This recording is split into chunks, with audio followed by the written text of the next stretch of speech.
En esta hora, en el nombre de Jesús, nos acercamos a ti. En ese nombre bendito pedimos tu bendición, tu dirección, tu guía, tu inspiración.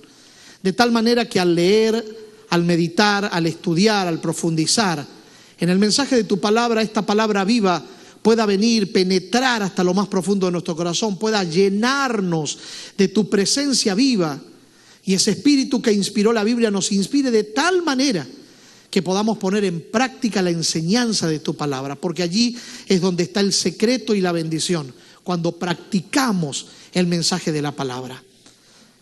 La fe viene por el oír, pero si creemos en nuestro corazón y confesamos con nuestra boca, dice el apóstol, cuando actuamos, cuando ponemos en práctica el mensaje, llega la bendición.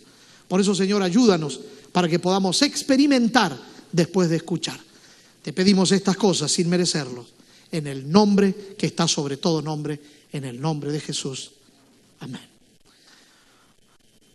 El texto que escogí para compartir esta mañana contigo, para compartir juntos, es el que está en el Evangelio según San Mateo, en el capítulo número 14.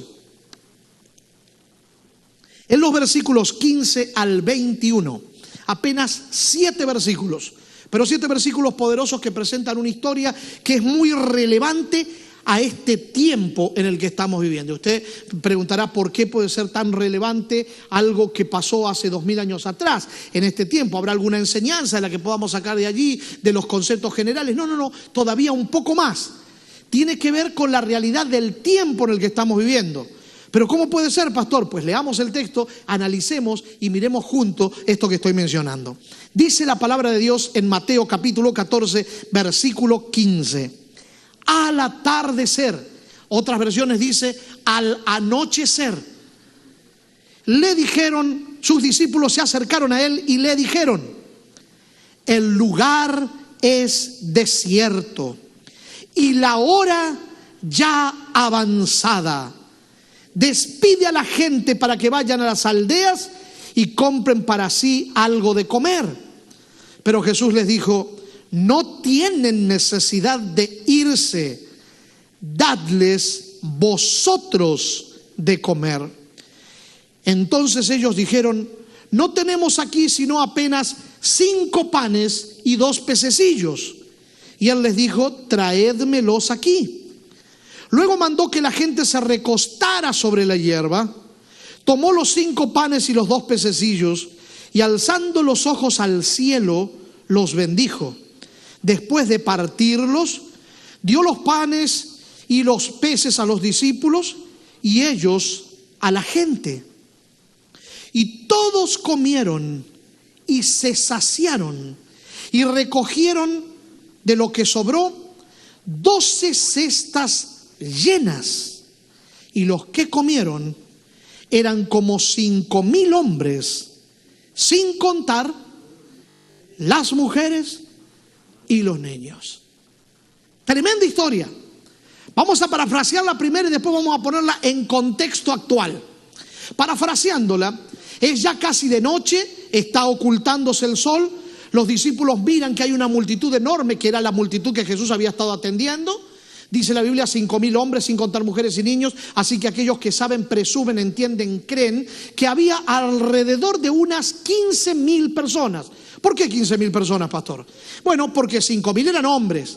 Las mujeres, en los tiempos bíblicos, no podían entrar a un edificio como este, que sería equivalente a una sinagoga de aquellos días donde se enseñaba la palabra. A las mujeres, a las damas no se les permitía estar en la sinagoga. Por lo tanto, ellas no podían escuchar cuando se leía la Torá, o sea, la ley, o sea, el Pentateuco, los 5 primeros libros, o cuando se leía algún rollo de un profeta. Ellos no podían estar, las damas. Por consiguiente, cuando ellas tenían la oportunidad de escuchar en algún lugar la palabra, allí estaban. Así que por lo menos esos 5,000 hombres tienen que haber estado con sus mujeres. Así que si habían 5,000 hombres, por lo menos 5,000 mujeres. Y es muy probable que hubiese habido muchísimo más. Y en Israel los hijos eran sinónimos, símbolo de bendición. Por eso tenían 5, 10, 15 hijos, como Jacob, que tenía unos cuantos. Parece que la herencia hebrea, judía, se trasladó a la familia latina, a la familia hispana, porque hoy también hay hispanos que piensan de la misma manera y por eso tienen 7, 8, 10 hijos. Cuando era pastor en Oregon, allí en la costa oeste, en una congregación tenía una familia que eran 9, 7 hijos y el papá y la mamá. Y tenía otra familia que tenía 6 y otra familia que tenía 5 hijos. Y los que tenían 5 me dijeron un día, pastor, ya en cualquier momento vamos a alcanzarlos, pero no a los que tenían 6, sino a los que tenían 7, porque ellos seguían pensando tener más. Así son los hispanos, les gusta tener hijos, poblar la tierra, son fieles al mandato del Señor del Génesis, capítulo 1. El asunto es que en Israel también los hijos eran símbolo de bendición y por eso la gente tenía muchos hijos, así que se presume de que por lo menos si había un matrimonio, había con ellos, aunque sea un hijo. Si eran 5,000 matrimonios, por lo menos 5,000 hijos. Por lo tanto, 5,000 hombres, 5,000 mujeres, 5,000 niños, 5,000 por 3, 15,000, un mínimo de 15,000 personas. Los discípulos ven la multitud, 15,000 personas, llenan todo un estadio prácticamente. Ellos los ven allí, Jesús los atendió porque los vio como ovejas sin pastor, atendió cada necesidad, escuchó cada necesidad de ellos y la suplió y estuvo con ellos pastoreándolos, pero ya la hora es avanzada. Ya está llegando la noche y los discípulos preocupados, sabiendo que la gente está desde la mañana allí, se acercan al maestro y le dicen, maestro, mira, hay un problema serio que tenemos. Toda esta gente te está siguiendo desde temprano en la mañana y seguramente tienen hambre, porque yo sé que no solo de pan vivirá el hombre, de pupusas también, de arroz y frijoles. Tenemos algo que comer también, porque la palabra nos llena, pero el físico también nos demanda. ¿Y qué hacemos? ¿Por qué no los despides y les dices que ya terminó el culto? Que ya no hay más nada que vas a decir, para que se vayan a sus casas y mientras vayan por los caminos, en las aldeas que encuentren a su paso, compren algo y puedan comer. Porque seguramente han de tener hambre. Porque el lugar, si tú miras aquí, no hay ningún puesto de comida, no hay ninguna trailita, no hay ningún negocito, no hay ningún chiringuito, dirían en Puerto Rico, donde puedan comprar. Así que se tienen que ir más lejos. Despídelos para que se vayan y en el camino compren algo. Y Jesús entonces les lanza el gran desafío. El desafío de convertirse ellos en protagonistas. El desafío de que ellos alcancen un nivel mayor en el sentido del servicio. Para que no sean solamente colaboradores con Cristo, haciéndole las citas en la agenda para que Él atienda a las personas que tienen necesidad, sino para que ellos también se conviertan ahora en consejeros, ellos también se conviertan ahora en ministros, ministrando, alcanzando, bendiciendo, sirviendo, ayudando, alimentando a esa multitud. Y desafiándolo les dice, no se tienen que ir. ¿Por qué no les dan ustedes de comer? Es más, no lo hizo así en forma de pregunta. Rectifico. Jesús les dio una orden. Denles. Ustedes denle de comer a esa gente. Háganlo. Atiéndanlos. No los dejen ir. Uno de los discípulos de Jesús probablemente entró en pánico cuando vio esa multitud. Y exclamó diciendo, perdón maestro, tus ideales son tan puros y perfectos, pero a veces me parece que son ideales nada más. ¿Cómo hacemos para darle de comer a tanta gente? Es un estadio completo y nosotros no solamente somos poquitos porque somos 12 nada más, sino que apenas tenemos 5 panes, 5 pedazos de panes y 5 pececillos chiquitos. Yo me imagino, a Pedro, un pescador de experiencia. Los pescadores de antes eran hombres fornidos, corpulentos, con una musculatura importante, porque tenían que tirar las redes, sacar las redes, mover el barco. Era gente que estaba todo el tiempo haciendo pesas con el barco. Era gente que tenía un físico de admirar. Pescador de experiencia, yo me imagino a Pedro mirando los 5 panes y los 2 pececillos y diciendo, pero eso apenas alcanza como un appetizer para mí. Apenas con eso empiezo mi comida. ¿Cómo vamos a hacer para alimentar a una multitud de 15,000? ¿Cómo hago? ¿Cómo hacemos? Pero Jesús no se inmutó. Él dijo, tienen 5 panes y 2 peces. Tráiganmelos. A lo mejor alguno de ellos, quizás Judas, pensó, se los quiere comer solos. Porque como Judas era bien egoísta y proyectaba en los otros lo que él sentía. Pero Jesús no tenía ese plan. El plan de Jesús era empezar a mostrarle a los discípulos cómo se hace. Porque Jesús no es de aquellos que te dice, haz algo, y no te va a mostrar cómo hacerlo. Cada vez que Jesús te pide que hagas algo, el primero es tu ejemplo para mostrarte cómo se hace. Él te invita a que tengas una vida de relación con el Padre, porque Él fue el primero que la tuvo, y la tuvo tan pero tan espectacular, tan pero tan especial, tan pero tan significativa, que Él era Dios caminando entre las calles, porque la presencia de Dios estaba en Él.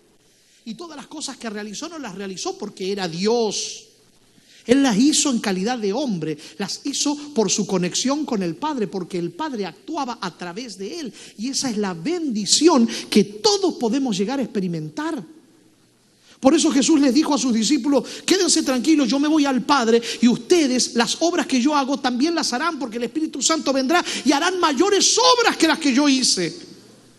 Y ese Jesús que resucitó a Lázaro, que resucitó a la hija de Jairo, que resucitó al hijo de la viuda de Naín, mostró que era posible también que los discípulos hagan esas experiencias, o vivieran esas experiencias, o hagan o realicen esos milagros, porque Pedro resucitó a Tabita, a Dorcas, y Pablo resucitó a Eutico.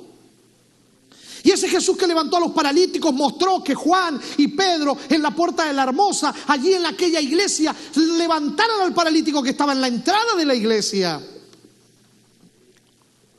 Los milagros que Jesús realizó, sus discípulos lo hicieron también. Pero Él caminó por las aguas. Pedro también caminó por las aguas. Sí, pero Jesús calmó un huracán, una tempestad. Pablo también lo hizo. Las experiencias que vivió el Maestro las pueden vivir sus hijos, porque el Espíritu es el mismo que quiere actuar de forma particular a través tuyo. Por eso te estoy invitando a que te conviertas en un instrumento de poder de Dios, conectándote con Él de tal manera que el poder de Dios fluya a través tuyo, para su gloria y para su honra. Porque hay que tener cuidado con lo otro que hablábamos ayer, que es esa soberbia espiritual de creernos que somos mejores que los demás. No, por eso el paso número 1 del que hablamos ayer tenía que ver con entender, reconocer, aceptar, asumir la condición y la realidad de que nosotros no podemos. Cuando entendemos eso, estamos listos para que Dios actúe, porque entonces cuando Dios actúa no nos querremos llevar la gloria ni la honra, se la daremos a Él, porque nosotros sabemos quiénes somos y entendemos quién es Él. Así el Señor los desafía. Denle ustedes de comer. Tráiganme lo que tienen. Y ellos traen los 5 panes y los 2 pececillos. Y el Maestro toma los peces y los panes, los parte. Los multiplica inicialmente. Pero lo interesante de esto es que le entrega a cada discípulo la misma cantidad. 5 panes y 2 peces. Y les dice, así como yo hice con ustedes, ustedes hagan con los demás. Manda que la gente se recueste en la grama, en grupos de 50, para que sean más fácil de ser atendidos.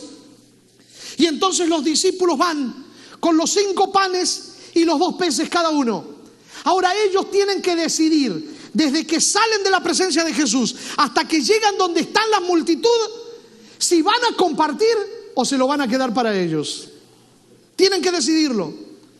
Algunos ya, con el ímpetu, la fuerza y la virtud que han recibido de Cristo en esa conexión viva con Él, no lo dudan y van directo a la acción. Porque eso es fe. La fe es acción. A veces hablamos en términos de fe como si fuera algo que se vive de forma intelectual, algo que es simplemente una experiencia teórica. Pero la realidad es que la fe es práctica. La fe tiene que ver con acción. La fe tiene que ver con vivir, con hacer. La verdadera fe que viene de Dios, la que Él me da, la que Él me impulsa, es la que me capacita para ir, para llegar, para hacer, porque confío, porque estoy seguro que el que me mandó me dará el poder, porque Él tiene el poder, porque Él sabe, porque Él conoce, porque Él puede. Y no importa lo que venga, antes que todo con Él, soy más que vencedor.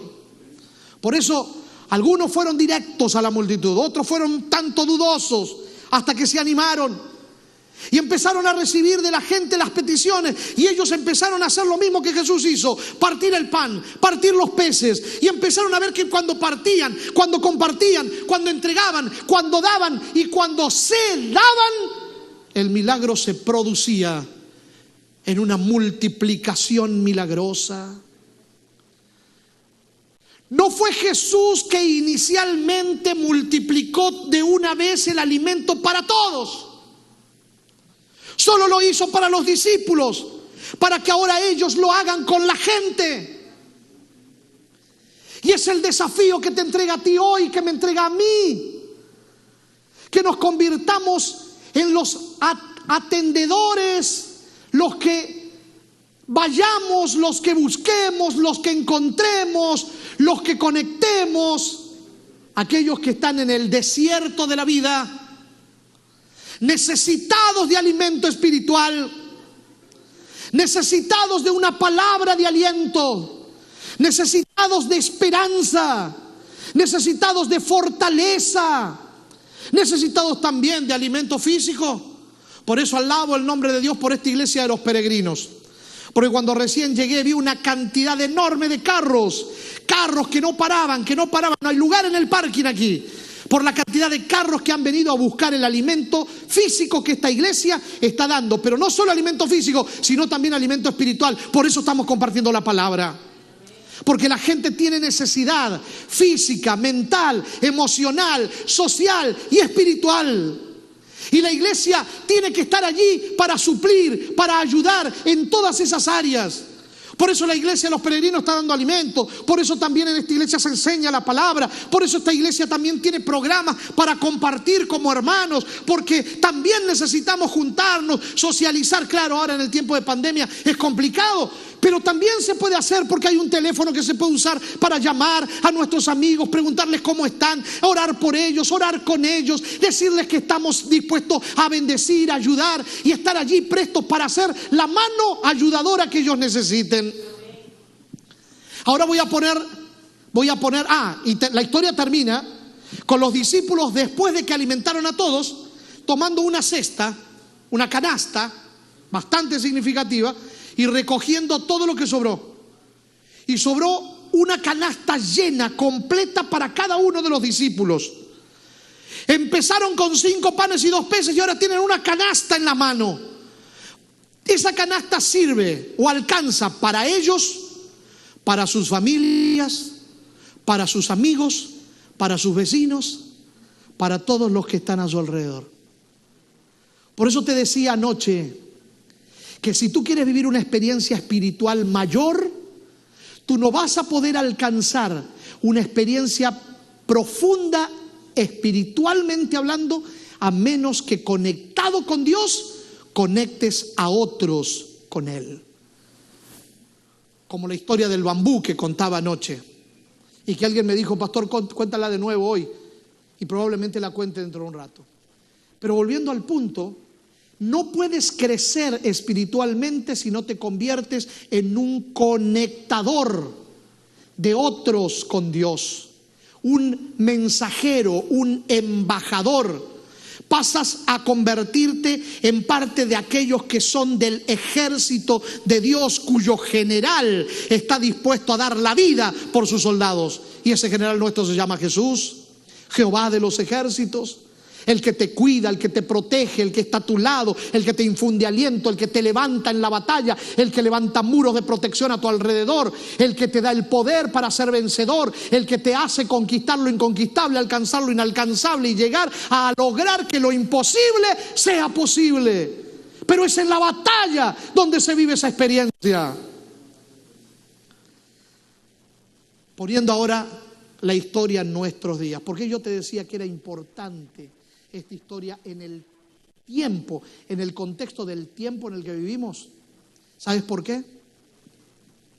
Porque el pasaje comienza diciendo que cuando anochecía, cuando estaba oscureciendo, los discípulos se acercaron a Jesús y le dijeron: la hora es avanzada y el lugar es desierto.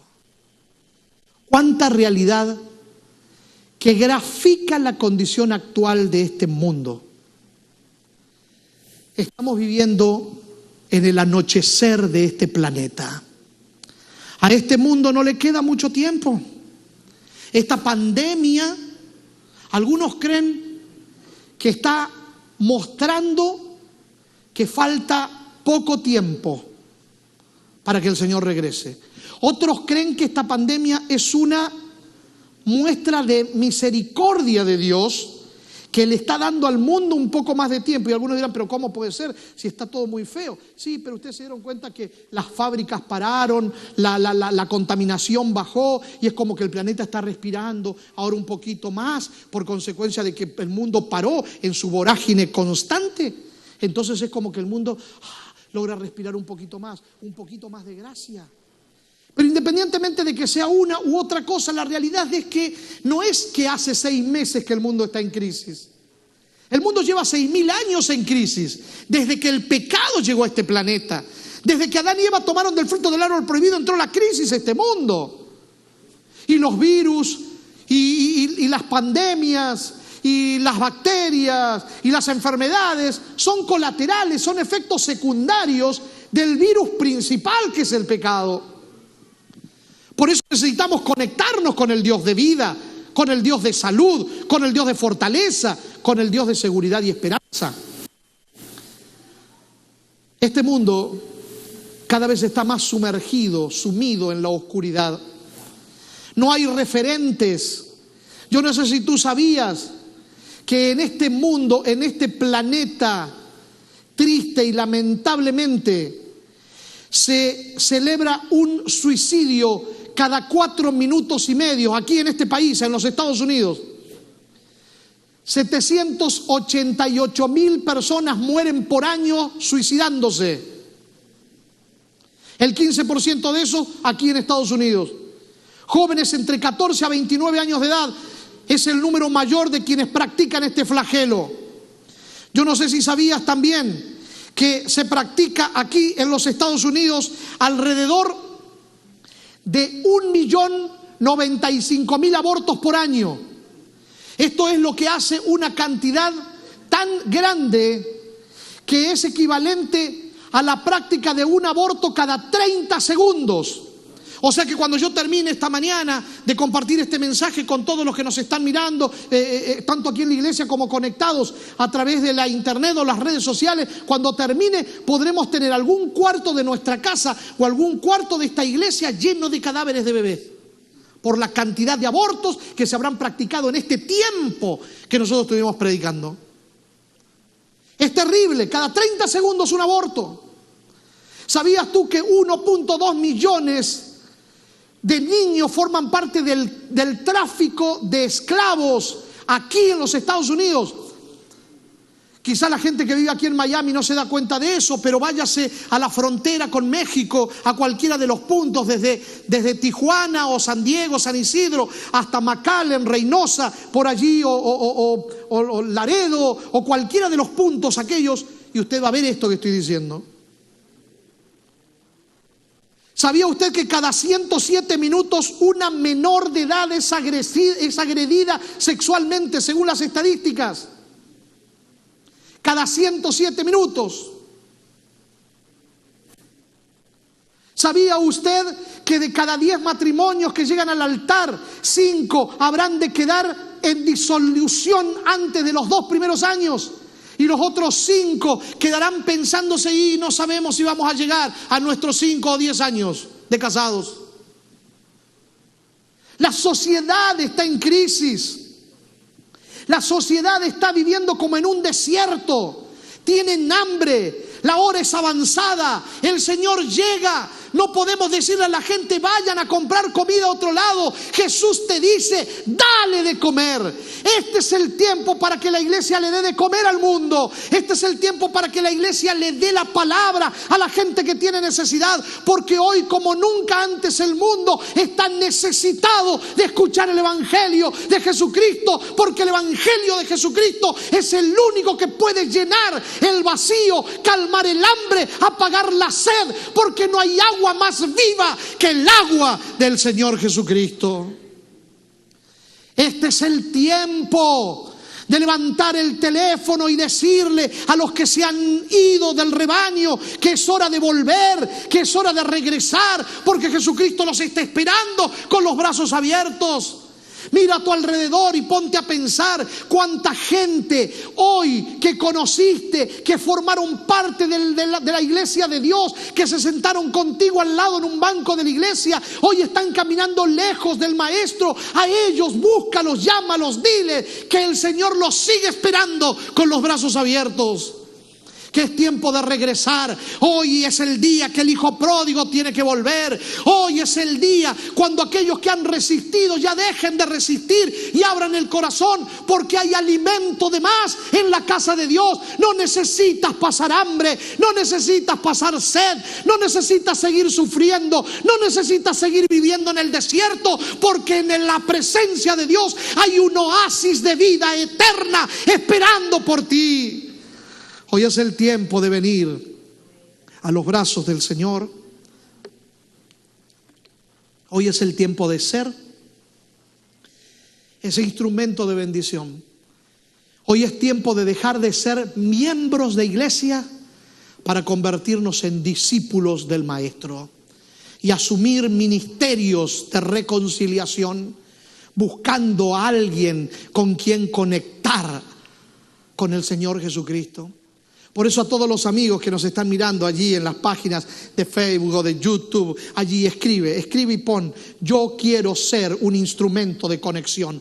Yo quiero conectar a otros. Yo quiero conectar, aunque sea uno, antes de que termine este año con el Señor Jesús. Quiero ser instrumento, apoyo, o mejor dicho, recibo, acepto, esa es la palabra, acepto el desafío y doy un paso más allá para ser parte de los discípulos. Yo no quiero ser más miembro de iglesia, quiero ser un discípulo invasor, quiero ser un soldado que va a conquistar, quiero ser un instrumento de bendición, quiero vivir la experiencia de ver cómo el milagro se produce, quiero ser parte del milagro, quiero ser parte de alcanzar a alguien, quiero ser parte como eslabón en la cadena de conexión para que uno, por lo menos uno más, se conecte con Jesús. Algunos de nosotros que nos gustan mirar las películas en Netflix o en algunas otras formas o medios, quizás hemos visto una película basada en la vida real de un hombre que llegó a salvar mucha gente en la Segunda Guerra Mundial, cuando Hitler perseguía y mataba judíos a mansalva. Esta película se conoce con el nombre de La Lista de Schindler, de Schindler List. Quizás la has visto alguna vez. Hace unos cuantos años atrás, el gran Liam Neeson hizo de Schindler el protagonista de la película. Es interesante, yo la vi larga, la vi como en 2 o 3 secciones porque era demasiado tiempo. Pero lo que más me impactó de la película fue no solamente el final, cuando los herederos o los que siguieron vendría a ser la descendencia de los que fueron salvados por Schindler, y algunos que todavía estaban con vida venían a la tumba de Schindler a dejar, creo que era una roca, un presente, una forma de manifestar cómo él había bendecido a tanta gente, habiéndose dado él mismo, porque él puso en riesgo su vida, su nombre, sus empresas, quedó sin dinero por salvar, por ayudar a todos aquellos que eran judíos y que estaban signados por la tragedia de ser simplemente parte de un pueblo tan especial como es el pueblo judío. Pero lo que más me impactó, les decía, no es solo esa escena que es impactante, viendo cuántas generaciones fueron salvadas por él, sino una escena cuando él se está por ir y le entregan un anillo de regalo como presente de agradecimiento por cómo él se había arriesgado por todos ellos. Y él se conmueve tanto por el gesto que dice, este anillo lo podíamos usar para salvar una vida más. Si hubiese vendido mi auto, si hubiese entregado mi ropa, aunque sea porque él compraba a la gente para que venga a trabajar a su fábrica y allí eran salvados. Si hubiera vendido algo más, se hubiera alcanzado uno más. Y cuando veía esa escena me imaginaba a Jesús clamando desde el cielo diciendo, uno más. Di mi vida, estoy dispuesto a dar más, todo lo que pueda, para alcanzar uno más. ¿Quieres vivir realmente una experiencia de bendición profunda? ¿Quieres convertirte en un gigante de la fe? ¿Quieres ser parte de aquellos que serán incluidos en el Hebreos 11 del cielo? Porque el capítulo 11 de Hebreos no está terminado de escribirse. Ese capítulo que presenta la galería de los héroes de fe todavía está abierto y en el cielo se sigue escribiendo, porque tu nombre falta ser puesto allí. ¿Quieres tú ser un apóstol Pablo moderno, un Pedro moderno, un Juan moderno? ¿Quieres convertirte en un instrumento de bendición? Alguna vez yo estuve sentado como miembro en una iglesia y alguien me hizo ese desafío y lo acepté. Y hoy el Señor me ha dado la bendición y la responsabilidad de trabajar sobre 366 iglesias, 8 estados, 8 conferencias, compartiendo la palabra, ayudando a 8 coordinadores, a pastores de gran experiencia y pastores con ministerios tan significativos como el del pastor Arnaldo Cruz, y poder trabajar al lado de él y al lado de otros pastores también para mí es un gran privilegio. Pero eso porque un día me animé a ir más allá, y en el transitar de mi vida, en mi ministerio, que quizá no son tantos años, apenas unos 25, 26 años predicando como pastor en mi ministerio pastoral, pero he visto a gente que estaba por morirse siendo levantadas por Jesús, como cuento en el libro, que van a recibir aquellos que se suscribieron o que se están suscribiendo en la página mía de YouTube antes de la 1 de la tarde el día de hoy. He visto a personas que estaban sin esperanza, sin vida, sin ganas de nada, levantarse y volver a conquistar no solo la esperanza y la vida, sino conquistar una vida plena y abundante, llena de gozo, satisfacción y felicidad. He visto a enfermos levantarse, yo mismo soy uno de esos, que el Señor encontró cuando se estaba muriendo y lo levantó simplemente por amor o por misericordia. Yo me he convertido porque he decidido ser un eslabón. Y tú puedes ser también un eslabón. Tú también puedes ser parte de este ejército de Jesús. Tú también puedes dejar de ser miembro de iglesia para convertirte en un discípulo de Jesús. En alguien que se encargue de compartir la palabra, de conectar a otros con el evangelio. Y así vivir la experiencia del bambú, de la que hablaba anoche y de la que voy a contar ahora. Los que conocen la caña del bambú saben que la caña del bambú es hueca por dentro y que de tramo en tramo, más o menos en un tramo de 50 centímetros, un poco más, un poco menos, tiene por dentro una tela que es llamada el corazón del bambú. Por fuera se ve como una especie de que sobresale por los costados de la caña. Tiene algunas ramitas que no son muchas, que cuelgan. Pues la historia dice, la fábula dice que el bambú miró para el cielo y dijo: Señor, yo no quiero seguir viviendo egoístamente, bebiendo agua del río, disfrutando yo solo. Quiero servirte, quiero que me uses. He entendido que la vida no tiene sentido si no me puedes usar. La historia dice que Dios escuchó la petición del bambú y le dijo: bambú, con gusto yo voy a usarte, pero para poder hacerlo tengo que arrancarte del lugar donde estás plantado. El bambú dijo: ay, pero mis raíces, me va a doler. Y el Señor le dijo: si no quieres pasar por el proceso, no hay problema, sigue bebiendo agua del río. Y el bambú dijo: no, yo quiero acepto el desafío, quiero ir un paso más, quiero tener una relación más profunda contigo, quiero servirte, Señor. Y la historia dice que el Señor arrancó el bambú de la raíz donde estaba, sembrado, plantado. Y el bambú sintió el dolor. Abrió los ojos y dijo: ¿ya, Señor? Y el Señor le dice: todavía, bambú, todavía. Ahora necesito arrancarte las ramas. Y el bambú dice: pero mis brazos, me va a doler. ¿Cómo voy a hacer para depender? Me vas a tener que hacer depender enteramente de ti. Voy a perder los brazos de mi autosuficiencia. Y el Señor le dice: bueno, bambú, si no quieres pasar por el proceso, plantarte donde estabas y sigue bebiendo agua del río. Y el bambú dice: no, es que yo me di cuenta que la vida no tiene sentido si no puedo servirte, y si para eso tienes que arrancarme mis brazos de autosuficiencia, arráncamelo, Señor. Y la historia dice que el Señor le arrancó las ramas al bambú, le dolió, y el bambú dijo: ya, Señor, ya. Y Dios le dijo: una cosa más, bambú, una más. Y el bambú dice: pero ¿qué más? Y el Señor le dice: tengo que atravesar tu corazón, bambú.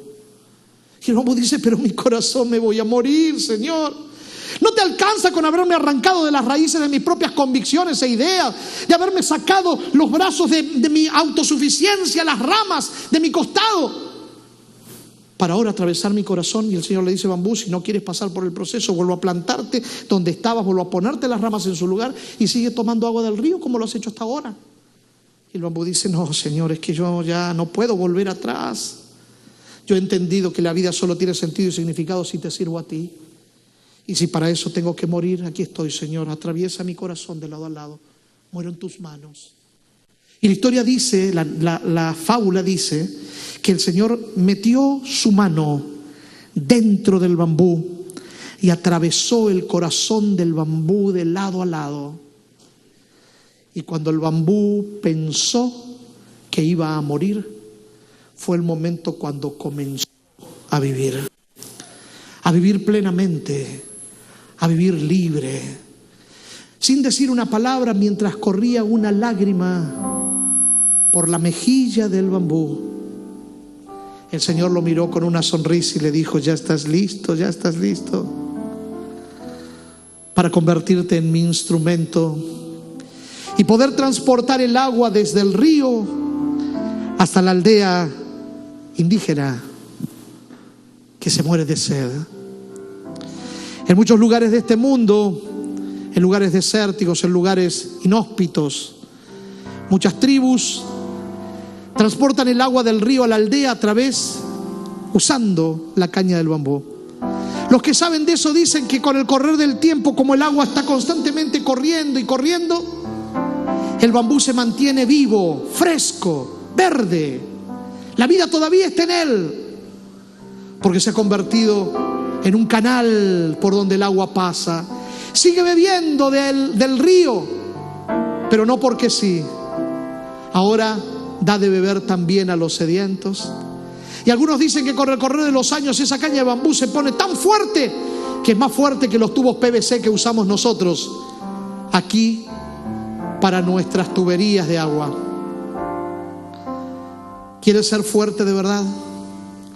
¿Quieres vivir la experiencia de beber agua viva, pero a la vez dejar que esa agua viva como un río corra a través tuyo para dar de beber a los sedientos? Entonces escríbelo allí. Yo quiero ser como el bambú. Yo quiero que Dios me use. Yo quiero conectar a otros con Cristo. Yo quiero ser instrumento de bendición. Yo quiero ser un discípulo de Cristo, embajador de su palabra, para hablarle de Él a todo aquel que necesite en el desierto de esta vida, para que los matrimonios se compongan, que los hijos se levanten, para que las personas con depresión se sanen, para que los enfermos se levanten, para que los muertos resuciten y para que el nombre de Dios sea glorificado. Vamos a orar. En tu nombre, Jesús, en tu nombre entrego a cada uno de los amigos y amigas Primero los que están presentes aquí, que han decidido convertirse en instrumentos de bendición. Y a los amigos que están en las redes allí, en YouTube, en Facebook, wherever la plataforma que estén conectados, pero que han escrito allí diciendo: quiero ser como el bambú, quiero ser un instrumento de bendición, quiero ser un discípulo, acepto el desafío, quiero trabajar por Cristo, quiero vivir para la gloria de su nombre. Los que han puesto allí, bendice, los guarda, los prospera, los dales el poder que solamente emerge de ti, para que ellos sean benditos para bendecir, instrumentos que sirvan para levantar a otros para la gloria de tu nombre. Que puedan estar conectados y a la vez puedan conectar a otros con el Evangelio de Jesús. Los entrego y encomiendo en tus manos de amor, agradeciéndote todo, en el nombre que está sobre todo nombre, en el nombre de Jesús. Amén y amén.